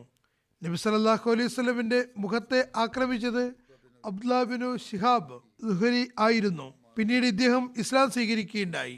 ഈ വിശദീകരണങ്ങൾ ഇനിയും തുടരുന്നതാണ് ഇൻഷാ അല്ലാഹ്. ഈ സമയത്ത് ഞാൻ ചില മർഹൂമീങ്ങളെയും അനുസ്മരിക്കാൻ ആഗ്രഹിക്കുന്നു. ആദ്യത്തെ അനുസ്മരണം ജനാബ് അബു ഹിൽമി മുഹമ്മദ് ഉക്കാശ സാഹിബ് ഓഫ് ഫലസ്തീൻ്റെതാണ്. ഷെരീഫ് ഓദ സാഹിബ് അദ്ദേഹത്തെ പറ്റി എഴുതുന്നു: ഏതാനും ദിവസങ്ങൾക്ക് മുമ്പ് ഗാസയിലെ നമ്മുടെ അഹമ്മദി സഹോദരൻ മുഹമ്മദ് ഉക്കാശ സാഹിബിന്റെ ശത്രുക്കൾ വളരെ കഠിനമായ നിലയിൽ ഷഹീദാക്കുകയുണ്ടായി. അദ്ദേഹത്തിൻ്റെ മൃതശരീരം വീടിന് കുറച്ച് അകലെ നിന്നാണ് കിട്ടിയത്. ഇന്നാ ലില്ലാഹി വ ഇന്നാ ഇലൈഹി റാജിഊൻ. പരേതൻ വളരെ ആത്മാർത്ഥനായ അഹമ്മദിയായിരുന്നു. 75 വയസ്സായിട്ടുണ്ടായിരുന്നു. തൻ്റെ സ്വദേശ ഗ്രാമത്തിൽ നിന്നും ഹിജ്റത്ത് ചെയ്ത് ഗാസയിലെ ജബലിയാൻ എന്ന സ്ഥലത്ത് അഭയാർത്ഥി ക്യാമ്പിലാണ് താമസിച്ചിരുന്നത്. അദ്ദേഹത്തിന് 7 ആൺമക്കളും 5 പെൺമക്കളും 33 പേരമക്കളും ഉണ്ടായിരുന്നു. അദ്ദേഹത്തിൻ്റെ പൗത്രൻ പറയുന്നു: ആഴ്ചകളായി അദ്ദേഹവുമായി ബന്ധപ്പെടാൻ കഴിഞ്ഞിരുന്നില്ല. ഞാൻ താൽക്കാലികമായി യുദ്ധവിരാമ സമയത്ത് അദ്ദേഹത്തെ അന്വേഷിച്ചു പോയപ്പോൾ വീട്ടിൽ കണ്ടെത്താനും കഴിഞ്ഞില്ല. പിന്നെ വീട്ടിൽ വന്ന് 100 മീറ്റർ അകലെ ചിതറിക്കിടക്കുന്ന മൃതദേഹങ്ങൾക്കിടയിലാണ് അദ്ദേഹത്തിൻ്റെ മൃതശരീരവും കിട്ടിയത്. അദ്ദേഹത്തെ ശിരസിൽ വെടിവെച്ചാണ് ഷഹീദാക്കിയത്. ഗാസയിലെ അഹമ്മദിയായ യാസീൻ ഷാഹീൻ സാഹിബ് പറയുന്നു: പരേതൻ 10 വർഷം മുമ്പ് ഡിഷ് വെച്ചപ്പോൾ എന്നോട് പറഞ്ഞു, MTA ചാനലിൽ തിരയാൻ എന്നെ സഹായിക്കണം. ആ സമയത്ത് അദ്ദേഹം മുഖേനയാണ് എനിക്ക് അഹമ്മദിയത്തിനെ പറ്റി അറിയാൻ കഴിഞ്ഞത്. കുറച്ച് കഴിഞ്ഞപ്പോൾ അദ്ദേഹം ജമാഅത്തിനെ പറ്റി എനിക്ക് കൂടുതൽ പരിചയപ്പെടുത്തുന്നു, ചില പുസ്തകങ്ങളും അയച്ചു തന്നു. പിന്നെ കുറച്ചു കാലം ഞങ്ങൾക്കിടയിൽ ചർച്ചകൾ നടന്നുകൊണ്ടിരുന്നു. തുടർന്ന് ഞാൻ ഇസ്തിഖാറ ചെയ്യുകയും ഭാര്യയോടൊപ്പം ബയ്യത്ത് ചെയ്യാൻ തീരുമാനിക്കുകയും ചെയ്തു. ഞാൻ ബയ്യത്ത് ചെയ്തപ്പോൾ മുഹമ്മദ് ഉക്കാശ സാഹിബ് വളരെ സന്തോഷിക്കുകയുണ്ടായി. തുടർന്ന് ഞങ്ങൾ തമ്മിലുള്ള ബന്ധം സുദൃഢമായി. അദ്ദേഹം മണിക്കൂറുകളോളം നിരവധി ഖുർആനിക ആയത്തുകളുടെ തഫ്സീർ എനിക്ക് പറഞ്ഞു തന്നുകൊണ്ടിരുന്നു. തഫ്സീർ കബീറിൽ നിന്നുള്ള ഉദ്ധരണികൾ കേൾപ്പിക്കുമായിരുന്നു. നാസിഖ് മൻസൂഖ് പേരിലുള്ള വിഷയങ്ങൾ മനസ്സിലാക്കി തന്നിരുന്നു. അദ്ദേഹത്തിൻ്റെ അവതരണ ശൈലി ഏറെ പ്രിയങ്കരവുമായിരുന്നു. നീണ്ടകാലമായി ഒരു പുസ്തകം തയ്യാറാക്കിക്കൊണ്ടിരിക്കുകയായിരുന്നു. എന്നെ വിളിച്ച് പുസ്തകം കേൾപ്പിക്കുകയും കൂടുതൽ മെച്ചപ്പെടുത്തുകയും വിവിധ വിഷയങ്ങൾ ചർച്ച ചെയ്യുകയും ചെയ്തിരുന്നു. അദ്ദേഹം തൻ്റെ വീട് വലുതാക്കി ഒരു ലൈബ്രറി ഉണ്ടാക്കണമെന്നും അതിൽ ഗുജറാത്തി ഗ്രന്ഥങ്ങളെപ്പോലെ തന്നെ ഫോട്ടോസ്റ്റാറ്റ് കോപ്പികൾ തയ്യാറാക്കി വെക്കണമെന്നും ആഗ്രഹിച്ചിരുന്നു. പക്ഷേ അദ്ദേഹത്തിൻ്റെ കുടുംബം അഹമ്മദിയത്ത് കാരണം അദ്ദേഹത്തെ ദ്രോഹിച്ചിരുന്നു. അതുകൊണ്ട് അദ്ദേഹത്തിന് ആഗ്രഹം പൂർത്തിയാക്കാൻ കഴിഞ്ഞില്ല. അദ്ദേഹം മുഖേനയാണ് ഞാൻ ഗാസയിൽ ജമാഅത്തുമായി ബന്ധപ്പെട്ടത്. ഞങ്ങളെല്ലാം അദ്ദേഹത്തിൻ്റെ പൂമുഖത്ത് അദ്ദേഹവുമായി കൂടിക്കാഴ്ച നടത്തിയിട്ടുണ്ടായിരുന്നു. അവസാന വർഷങ്ങളിൽ ആരോഗ്യം മോശമായ കാരണത്താൽ അധികവും വീട്ടിൽ തന്നെയാണ് കഴിച്ചുകൂട്ടിയിരുന്നത്. വളരെ പ്രയാസപ്പെട്ടാണ് എന്തെങ്കിലും ചെയ്തിരുന്നത്. ഗാസയിലെ ഒരു അഹമ്മദി പറയുന്നു, അദ്ദേഹം ഉയരമുള്ള മൃദുലമേനിയുള്ള വെളുത്ത താടിയുള്ള ആളായിരുന്നു. അദ്ദേഹത്തിൻ്റെ നന്മയുടെയും തക്വയുടെയും പ്രതിഫലനം വളരെ വേഗം സമ്പൂർണ്ണത്തിന് മേൽ ഉണ്ടാക്കുമായിരുന്നു. എപ്പോഴും ദിക്റിലാഹിയിലും ജമാഅത്തി ഗ്രന്ഥപാരായണത്തിലും മുഴുകിയിരുന്നു. അദ്ദേഹത്തിൻ്റെ വീടിനടുത്ത് ജമാഅത്തിൻ്റെ ഒരു മസ്ജിദ് ഉണ്ടാക്കണമെന്ന് അദ്ദേഹത്തിന് വലിയ ആഗ്രഹമുണ്ടായിരുന്നു. 2014 യുദ്ധത്തിന് ശേഷം അദ്ദേഹം ഒരു ലേഖനം തയ്യാറാക്കിയിരുന്നു. അതിൽ അദ്ദേഹം എഴുതുന്നു: ഒരു നാൾ വരാനിരിക്കുന്നു, അന്ന് ഖബറുകൾക്ക് മേൽ ബോംബുകൾ വർഷിക്കുന്നതാണ്. അദ്ദേഹത്തിൻ്റെ നാടും കൽപ്പനകളും പല ഭാഗത്തേക്കും ചിതറുന്നതാണ്. പിന്നെ അതേപോലെ തന്നെ സംഭവിക്കുകയും ചെയ്തു. ഒരുപാട് ബുദ്ധിമുട്ടുകളും വലയം ചെയ്യപ്പെട്ട അവസ്ഥയിലും അദ്ദേഹം കൂടിക്കാഴ്ചയ്ക്ക് വരുന്നവരെ പുഞ്ചിരിച്ചുകൊണ്ട് എതിരേറ്റിരുന്നു. വളരെ കൂർമ്മ ബുദ്ധിയുള്ള ആളായിരുന്നു. മറ്റുള്ളവരുടെ ചിന്താഗതിയെ വളരെ പെട്ടെന്ന് മനസ്സിലാക്കാനും കഴിഞ്ഞിരുന്നു. ഡോക്ടർ യൂസുഫ് സാഹിബ് പറയുന്നു, ബ്രാദ അബു ഹിൽമി വളരെ ആത്മാർത്ഥതയുള്ള സത്യസന്ധനായ അഹമ്മദിയായിരുന്നു. അഹമ്മദി ആകുന്നതിന് മുമ്പേ തന്നെ അദ്ദേഹത്തിൻ്റെ ചിന്താഗതി പെരുമാറ്റവും എല്ലാം അഹമ്മദിയത്തിന് ഉള്ളതുപോലെ തന്നെയായിരുന്നു. അതുകൊണ്ട് ജമാഅത്തിനെ പറ്റി അറിഞ്ഞ ഉടൻ തന്നെ അദ്ദേഹം ബയ്യത്ത് ചെയ്യുകയുണ്ടായി. ബയ്യത്തിന് ശേഷം ശേഖന്മാരുടെയും ചുറ്റുവട്ടത്തുമുള്ള ആളുകളോടും ജമാഅത്തിനെ പറ്റി സംസാരിച്ചിരുന്നു. അതുകൊണ്ട് അദ്ദേഹത്തിന് തൻ്റെ സ്വന്തക്കാരിൽ നിന്നും വളരെ പ്രയാസങ്ങളും എതിർപ്പും നേരിടേണ്ടി വന്നിട്ടുണ്ട്. അവസാന ആയുസ്സിൽ ഊന്നുവടിയുടെ സഹായത്തോടെ ജുമാക്കും യോഗങ്ങൾക്കും ഏറ്റവും ആദ്യം എത്തിയിരുന്നു. അദ്ദേഹത്തിന് ഒരുപാട് ബുദ്ധിമുട്ടും വഴിയിൽ എതിരാളികളുടെ ഭാഗത്തു നിന്നുള്ള അപായങ്ങളും ഉണ്ടായിരുന്നു. ചന്തകളും മറ്റുള്ളവരുടേതിനേക്കാൾ മുൻപേ തന്നെ കൊടുത്തിരുന്നു. വാസ്തവത്തിൽ അദ്ദേഹം വളരെ ഞെരുക്കത്തിലാണ് കഴിഞ്ഞിരുന്നത്. ജമാഅത്തും അതിന് ചിന്താഗതികളും ലോകത്ത് മുഴുവൻ മേൽക്കോയ്മ നേടണമെന്ന് അദ്ദേഹം പറയുമായിരുന്നു. കാരണം അതിൽ മാത്രമാണ് മനുഷ്യത്വത്തിൻ്റെ എല്ലാ പ്രയാസങ്ങൾക്കുമുള്ള പരിഹാരം. അദ്ദേഹത്തിൻ്റെ മസ്ജിദ് ജമാഅത്തി കേന്ദ്രവും ഉണ്ടാക്കാൻ തൻ്റെ വീടും ഭൂമിയുടെ ഒരു ഭാഗവും നൽകണമെന്ന് അദ്ദേഹത്തിന് ആഗ്രഹമുണ്ടായിരുന്നു. പക്ഷേ കുടുംബത്തിലെ എതിരാളികൾ തടസ്സം സൃഷ്ടിക്കുകയായിരുന്നു. അള്ളാഹു അദ്ദേഹത്തിൻ്റെ പദവികൾ ഉയർത്തുമാറാകട്ടെ. അദ്ദേഹത്തിൻ്റെ മക്കളെ അദ്ദേഹത്തിൻ്റെ ദുആയുടെ അവകാശികളാക്കുമാറാകട്ടെ. അദ്ദേഹത്തിൻ്റെ മക്കളും ബന്ധുക്കളും അഹമ്മദിയത്ത് അഥവാ യഥാർത്ഥ ഇസ്ലാം മനസ്സിലാക്കുന്നവരും അങ്ങനെ സമാധാനവും ശാന്തിയും കാണുന്നവരും ആയിത്തീരട്ടെ. അള്ളാഹു അദ്ദേഹത്തിൻ്റെ ദേശത്തിന് സമാധാനമുണ്ടാക്കട്ടെ. ദ്രോഹിയുടെ കൈകളെ തടയുകയും ആക്രമണത്തെ അവസാനിപ്പിക്കുകയും ചെയ്യട്ടെ. ഇസ്രായേൽ ഇപ്പോൾ ലെബനന്റെ അതിർത്തിയിലും ഹിസ്ബുള്ളക്കെതിരിൽ യുദ്ധകേന്ദ്രം ആരംഭിക്കുകയാണ്. അതുകൊണ്ട് അവസ്ഥകൾ കൂടുതൽ വഷളാകുന്നതാണ്. അതുപോലെ അമേരിക്കയും ബ്രിട്ടനും ഹൂതി യമനി ഗോത്രങ്ങൾക്കെതിരിലും യുദ്ധ കേന്ദ്രങ്ങൾ ആരംഭിച്ചിരിക്കുന്നു. ഇതെല്ലാം യുദ്ധത്തെ കൂടുതൽ വിപുലമാക്കുകയാണ്. ഇപ്പോൾ എല്ലാ എഴുത്തുകാരും ആഗോള യുദ്ധത്തിൻ്റെ അടയാളങ്ങൾ വളരെ സമീപസ്ഥമായി കാണപ്പെടുന്നുവെന്ന് എഴുതിക്കൊണ്ടിരിക്കുന്നു. ചുരുക്കത്തിൽ ഒരുപാട് ദുആ ചെയ്യേണ്ടത് അനിവാര്യമാകുന്നു. അള്ളാഹു മനുഷ്യകുലത്തിന് ബുദ്ധിയും നന്മയും വിവേകവും പ്രദാനം ചെയ്യുമാറാകട്ടെ. മറ്റൊരു അനുസ്മരണം ജർമ്മനിയിലെ മുറബിയായ ഹൈദർ അലി ജഫർ സാഹിബിൻ്റെ ഭാര്യയായ അമത്തുൻ നസീർ ജഫർ സാഹിബിൻ്റെതാണ്. ഇവരും ഏതാനും ദിവസം മുമ്പ് വഫാത്തായി. ഇന്നാ ലില്ലാഹി വ ഇന്നാ ഇലൈഹി റാജിഊൻ. അള്ളാഹുവിൻ്റെ അനുഗ്രഹത്താൽ മൂസിയായിരുന്നു. അവിടെ സന്തപ്ത കുടുംബത്തിൽ ഭർത്താവിനെ കൂടാതെ 2 ആൺകുട്ടികളും ഒരു മകളുമുണ്ട്. അവരുടെ മാതാമഹൻ ഹസ്രത്ത് ചൗധരി അമീനുള്ള സാഹിബ് റളിയല്ലാഹു അൻഹു ഹസ്രത്ത് മസീമദ് അലി ഇസ്ലാമിൻ്റെയും സഹാബിയായിരുന്നു. ഹൈദർ അലി ജഫർ സാഹിബ് എഴുതുന്നു, ഞാൻ മുറബിയായിരുന്നു. ഫീൽഡിലാണ് കഴിഞ്ഞിരുന്നത്. വിവിധ സന്ദർഭങ്ങളിലായി ഇവർക്ക് 12 വർഷം ഞാനുമായി അകന്ന് കഴിയേണ്ടി വന്നിട്ടുണ്ട്. പക്ഷെ ഒരിക്കലും പരാതിപ്പെട്ടിരുന്നില്ല. ഒരിക്കൽ ഏതോ ഒരു കാര്യത്തിൽ പ്രയാസത്തിലായിട്ടുണ്ടെന്ന് പറയുകയുണ്ടായി. ഞാൻ എന്തുകൊണ്ട് നേരത്തെ പറഞ്ഞില്ല എന്ന് ചോദിച്ചപ്പോൾ അവർ പറഞ്ഞു, നിങ്ങൾക്ക് കർമ്മരംഗത്ത് എന്തെങ്കിലും അസ്വസ്ഥത ഉണ്ടാക്കരുത് എന്ന് കരുതി ഞാൻ പറഞ്ഞില്ല. ഫ്രാങ്ക്ഫർട്ടിലെ ബൈത്തുസ് സുബൂഹ് ഹൽക്കയിൽ ലജ്ന സദർ ആയിരുന്നിട്ടുണ്ട്. ഖിലാഫത്ത് ജൂബിലി വർഷം ഫ്രാങ്ക്ഫർട്ട് സദർ ലജ്നയായും സേവനം ചെയ്യാൻ അവസരം ലഭിച്ചിട്ടുണ്ട്. അള്ളാഹുവിന്റെ അനുഗ്രഹത്താൽ നമസ്കാരം, നോമ്പ് കാര്യങ്ങളിൽ കൃത്യനിഷ്ഠ ഉള്ള ആളായിരുന്നു. തഹജ്ജുദ് അനുഷ്ഠിച്ചിരുന്നു. കൃത്യമായി വിശുദ്ധ ഖുർആൻ പാരായണം ചെയ്യുകയും ഒരുപാട് സദഖ കൊടുക്കുകയും കൃത്യസമയത്ത് ചന്തകൾ കൊടുത്തു വിട്ടുകയും ചെയ്തിരുന്നു. അള്ളാഹു പരാതിയോട് പൊറുമയോടെയും കരുണയോടെയും വർത്തിക്കുമാറാകട്ടെ. അടുത്ത അനുസ്മരണം ഗട്ടിയാലിയാൻ സ്വദേശി ഹബീബുല്ല കാഹ്ലൂൺ സാഹിബിൻ്റെ ഭാര്യ നസീം അഖ്തർ സാഹിബിയുടേതാണ്. ഇവർ കഴിഞ്ഞ ദിവസം വഫാത്തായി. ഇന്നാ ലില്ലാഹി വ ഇന്നാ ഇലൈഹി റാജിഊൻ. അള്ളാഹുവിൻ്റെ അനുഗ്രഹത്താൽ മൂസിയ ആയിരുന്നു. വസിയത്തിൻ്റെ എല്ലാ കണക്കുകളും വഫാത്ത് വരെയും ഉണ്ട് പൂർത്തിയാക്കിയിരുന്നു.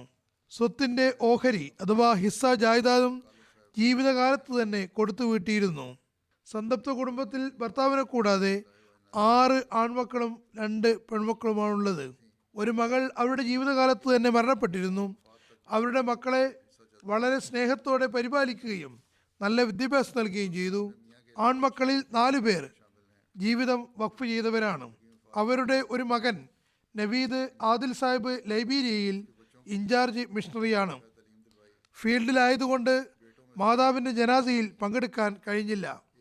അദ്ദേഹം പറയുന്നു, ഇവരുടെ കുടുംബത്തിൽ അവരുടെ പിതാവ് മൗലാന ബക്ഷ മുഖേനയാണ് അഹമ്മദിയത്ത് എത്തിയത്.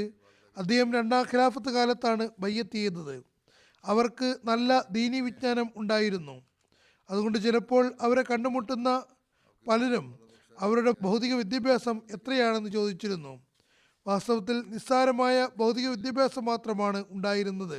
ദീനി വിജ്ഞാനത്തിൽ താല്പര്യമുണ്ടാകാനുള്ള കാരണം പിതാവാണെന്ന് എപ്പോഴും പറയുമായിരുന്നു. കാരണം അദ്ദേഹം മസ്ജിദിൽ കേട്ടുവന്ന് ദർസും മറ്റും വീട്ടിൽ വന്ന് ഞങ്ങളോട് പറയുമായിരുന്നു.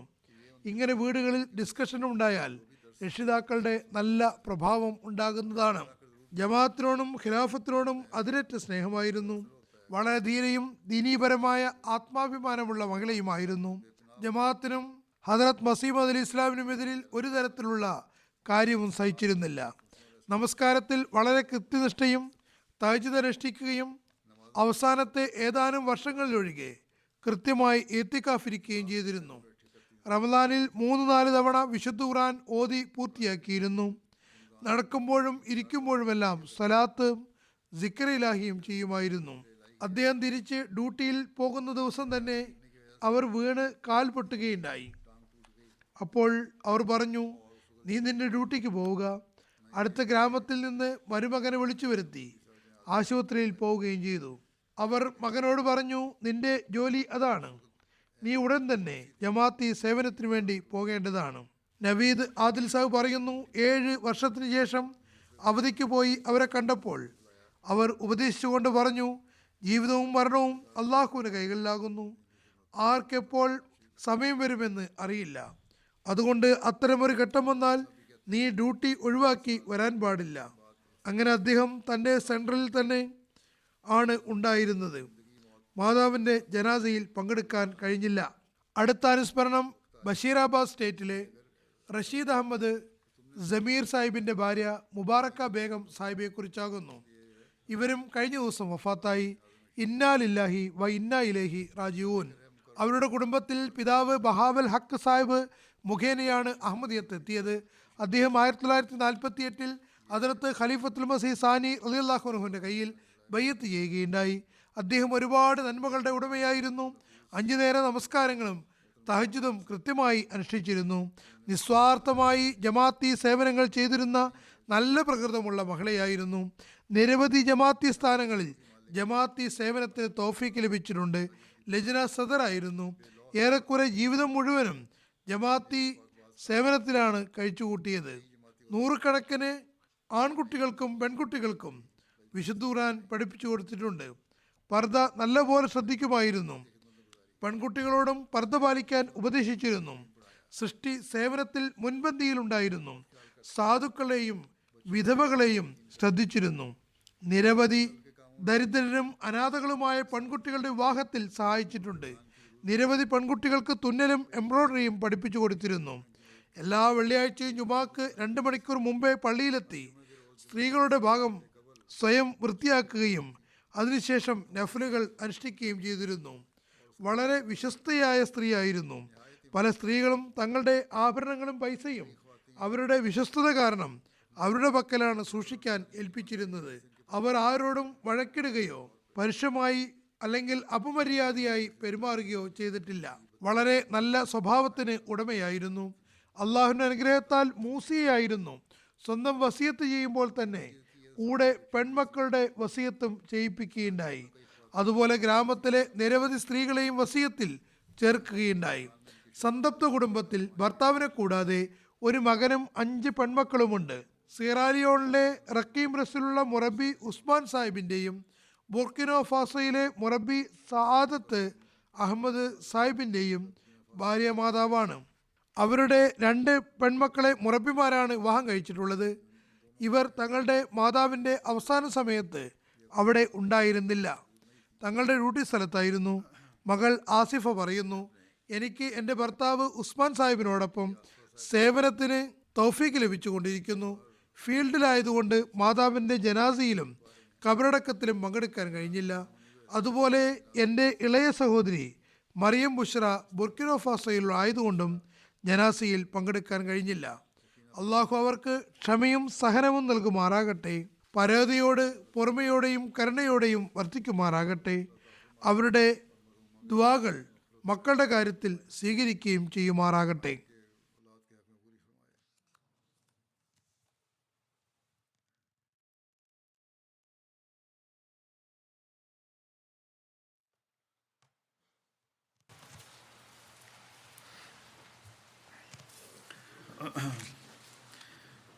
الحمد لله الحمد لله نحمده ونستعينه ونستغفره ونؤمن به ونتوكل عليه ونعوذ بالله من شرور أنفسنا ومن سيئات أعمالنا من يهده الله فلا مضل له ومن يضلل فلا هادي له ونشهد أن لا إله إلا الله ونشهد أن محمدا عبده ورسوله